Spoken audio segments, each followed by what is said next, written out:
வெண்முரசு. திசைத்தேர் வெள்ளம் 44.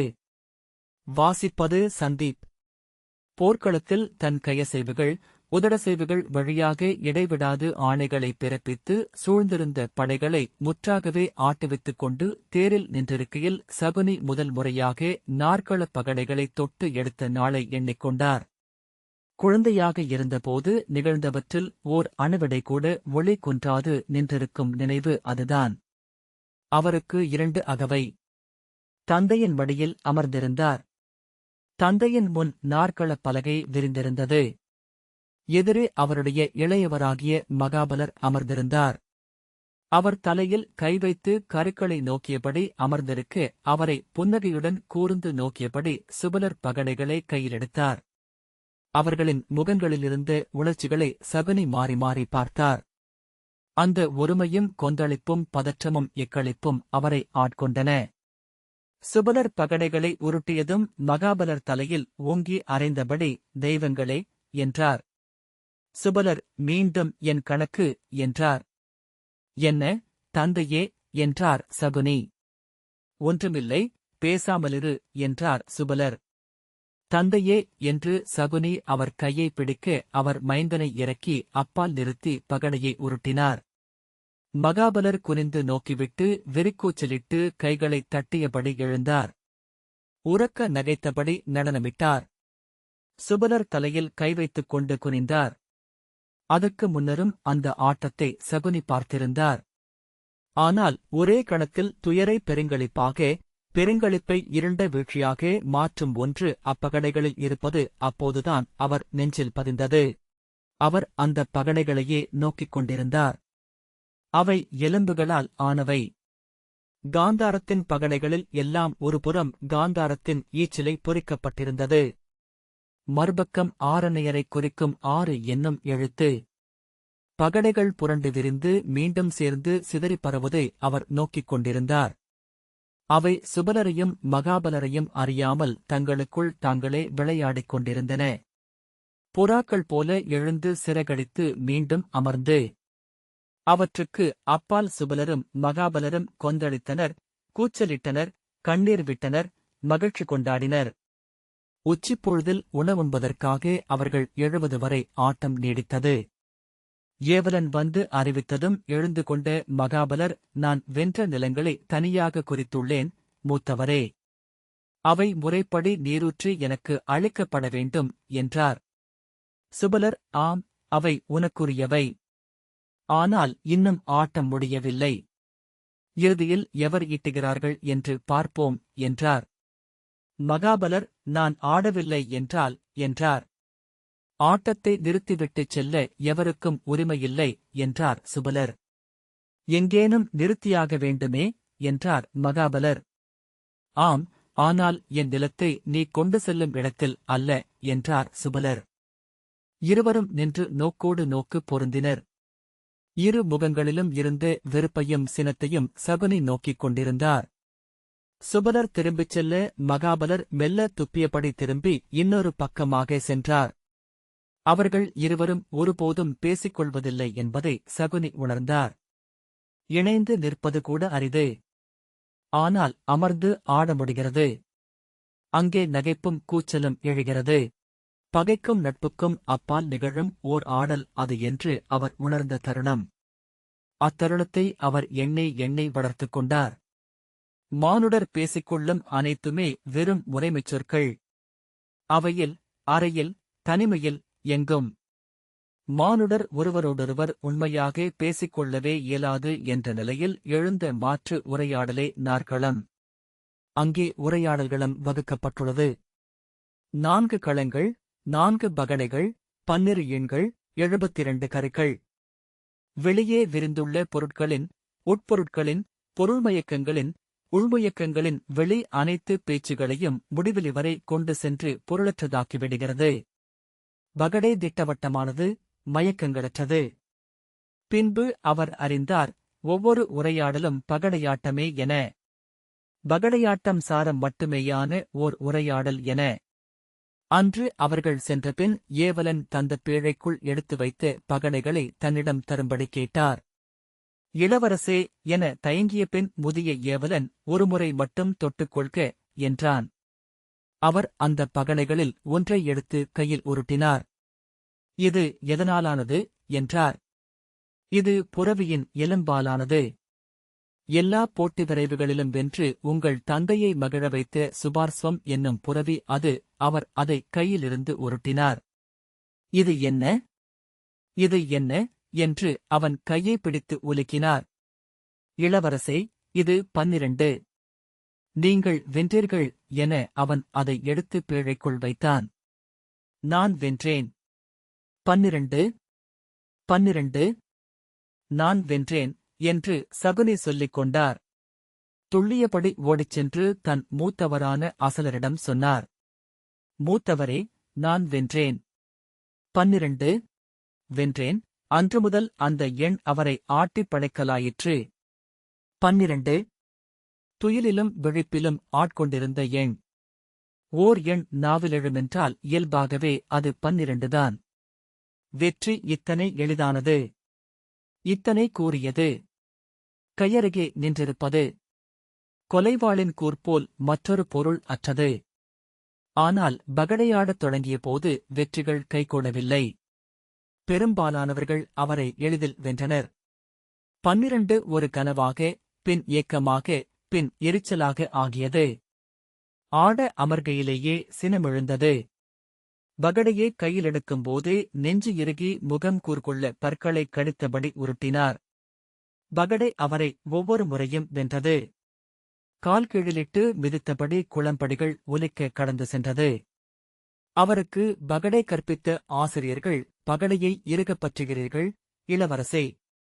அதை வாளெனப் பற்றுக. அழுந்த பற்றியவர்களும் நழுவு விட்டவர்களும் வெல்வதில்லை என்றனர். வென்றாலும் தோற்றாலும் நிகரே என உளம் நிலைத்தோரே பகடையில் இறுதி வெற்றியை அடைய முடியும் என்றார் ஆசிரியரான சுஸ்ரவஸ். ஆனால் அத்தகையோர் பகடையே ஆடுவதில்லை. ஆடுவோரில் வெல்வோர் விழைவை பிரிதிலாது சூடியவர்கள். அதில் அசைவிலாது நின்றவர்கள். கையின் ஐயத்தையும் அச்சத்தையும் பகடை அறியும். பகடை என்பது களத்தில் உருளும் உங்கள் உள்ளம் என்றுணர்க, பகடைமேல் கொண்ட விழைவே பகடையை அவரிடமிருந்து அயல்படுத்தியது. மெல்ல மெல்ல பகடையை அஞ்சலானார். பகடை கையில் வந்ததுமே மெய் நடுங்கத் தொடங்கியது. ஆனால் பகடையை ஒழியவும் இயலவில்லை. ஒவ்வொரு நாளுமென பகடையாடி இழந்து கொண்டே இருந்தார். ஒருமுறை தன் உடன்பிறந்தானாகிய விருஷகனுடன் ஆடி இளவரசு பட்டத்தையும் இழந்து கணையாழியை கழற்றிக் கொடுத்துவிட்டு புரவியில் ஏறி காந்தார நகரிலிருந்து கிளம்பிச் சென்றார். மீள முடியாத திசை என மேற்கு சொல்லப்பட்டிருந்தது. செல்லச் செல்ல மண் வெளுத்துக் கொண்டே இருக்கும். தூய வெண்ணிற மண் அலைகளென அமைந்த பாலையில் உயிர்த்துளியே இருக்காது. விடாய்மிக்க 72 காற்றுகள் உலவும் வெளி. அவை அங்கு செல்லும் உயிர்களின் குருதியை உறிஞ்சி உண்பவை. எஞ்சாத தோற்றவர்களும் ஏதுமில்லாது வென்றவர்களும் சென்றடைந்து நிறைவு கொள்ள வேண்டிய நிலம் அது. மேற்கே சென்று கொண்டே இருக்கையில் ஒரு நாள் அந்தியில் தொலைவில் ஒற்றைப் பறவை ஒன்று வானில் சுழல்வதைக் கண்டார். அத்திசை நோக்கி செல்ல மிகச்சிறிய சாமிமரச் சோலை ஒன்று கண்ணுக்குப் பட்டது. அங்கே முன்னரே ஓர் ஒட்டகம் நின்றிருந்தது. அதை அணுகியபோது சோலைக்குள் ஒருவரைக் காண முடிந்தது. பாலை வணிகரெனத் தெரிந்தது. மணற்தரையில் தோல் விரித்து அமர்ந்து பகடையாடிக் கொண்டிருந்தார். அவர் அருகே செல்வதுவரை வணிகர் அவரை நிமிர்ந்து நோக்கவில்லை. அணுகியதும் சகுனி வணங்கி தன்னை அறிமுகம் செய்து கொண்டார். சோனகரான அவர் பெயர் சுவாமர் என்று தெரிந்தது. இந்தச் சுனை மிக மெல்லவே ஊறுகிறது. இதை அகழ்ந்து அதன்மேல் துணியை விரித்துவிட்டு நீர் ஊறுவதற்காக காத்திருக்கிறேன் என்றார் சுவாமர். சகுனி அவர் அருகே அமர்ந்தார்.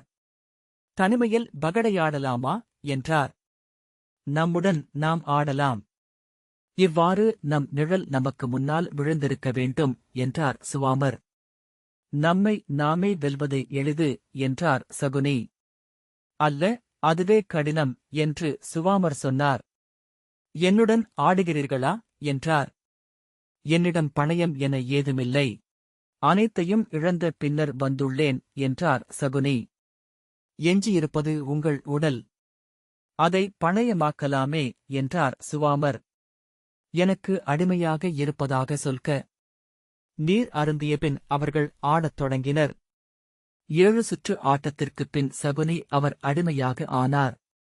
நீர் சிறுவன், என்னுடன் வருக, தொலைவில் உள்ள சோனக நிலங்களைக் காட்டுகிறேன் என அவர் அழைத்துச் சென்றார்.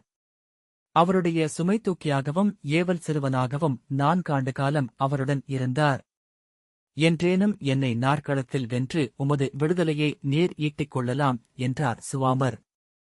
ஒவ்வொரு நாளும் அவர்கள் பகடையாடினர். மீள மீள அவர் தோற்றுக்கொண்டே இருந்தார். தன் பங்கு நீரை, உணவை பணயம் வைத்தார். அவர்கள் பயணம் செய்து கொண்டே இருந்தனர். சுவாமர் பாலையின் அரிய கற்களை பெற்றுக்கொண்டு பொன்னை அளிப்பவர்.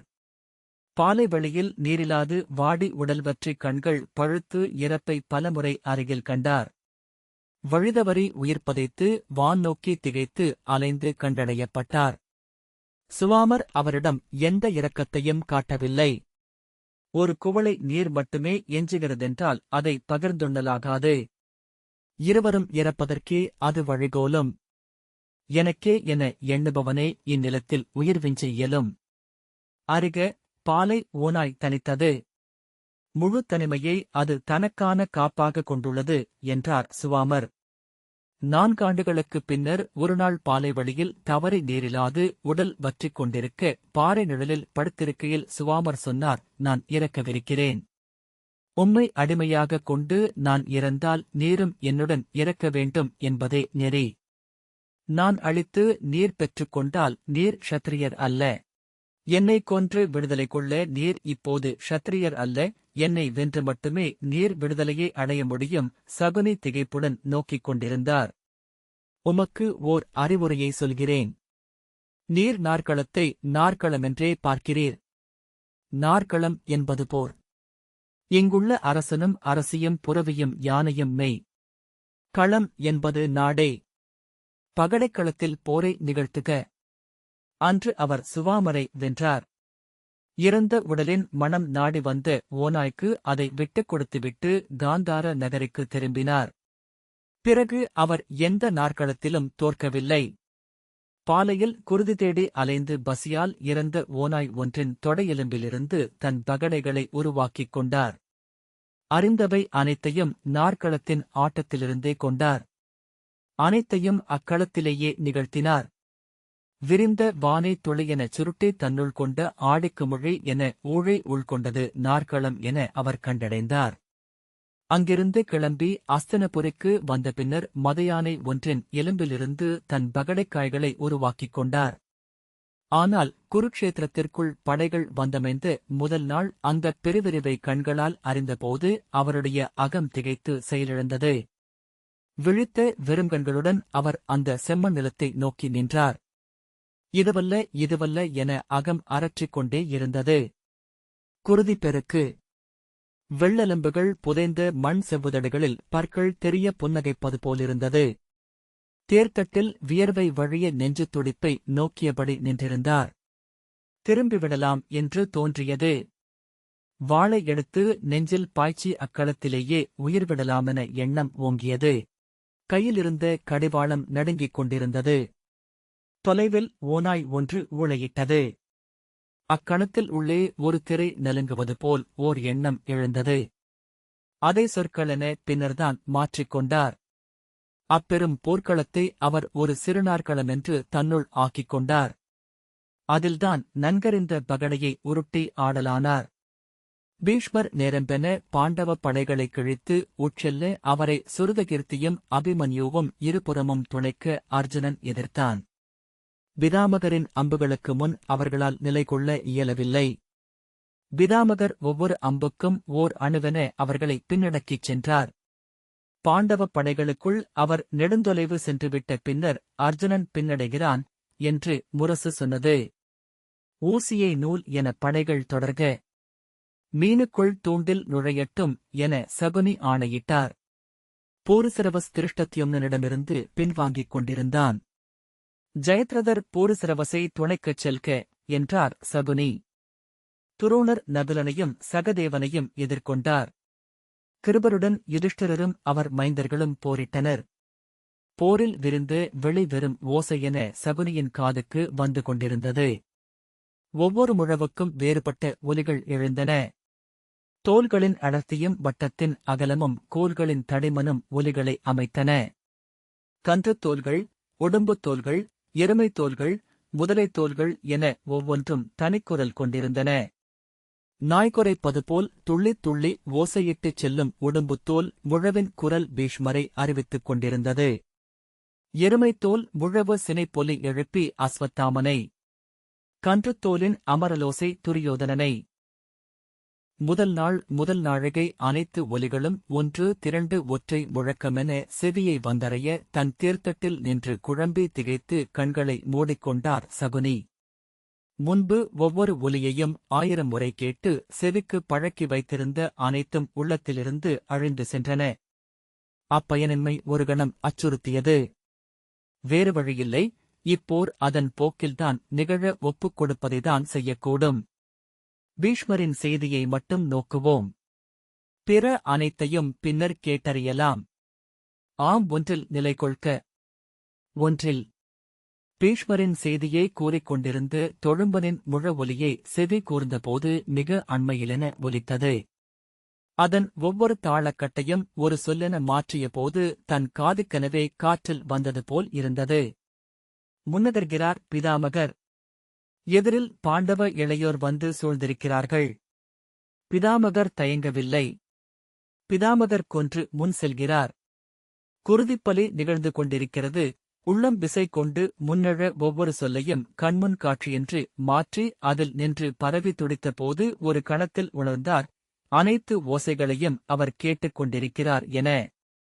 அவை சொல்லென்றாகி நேரடியாகவே காட்சியென்றாகி குருக்ஷேத்திர பெருங்கலத்தை வானிலிருந்து குனிந்து நோக்கும் தேவன் போல் ஒவ்வொரு தருணத்தையும் இடத்தையும் நோக்கியபடி அவர் தன் தேரில் நின்றிருந்தார். தன் கைகளால் வாயால் ஆணைகளை பிறப்பித்தார்.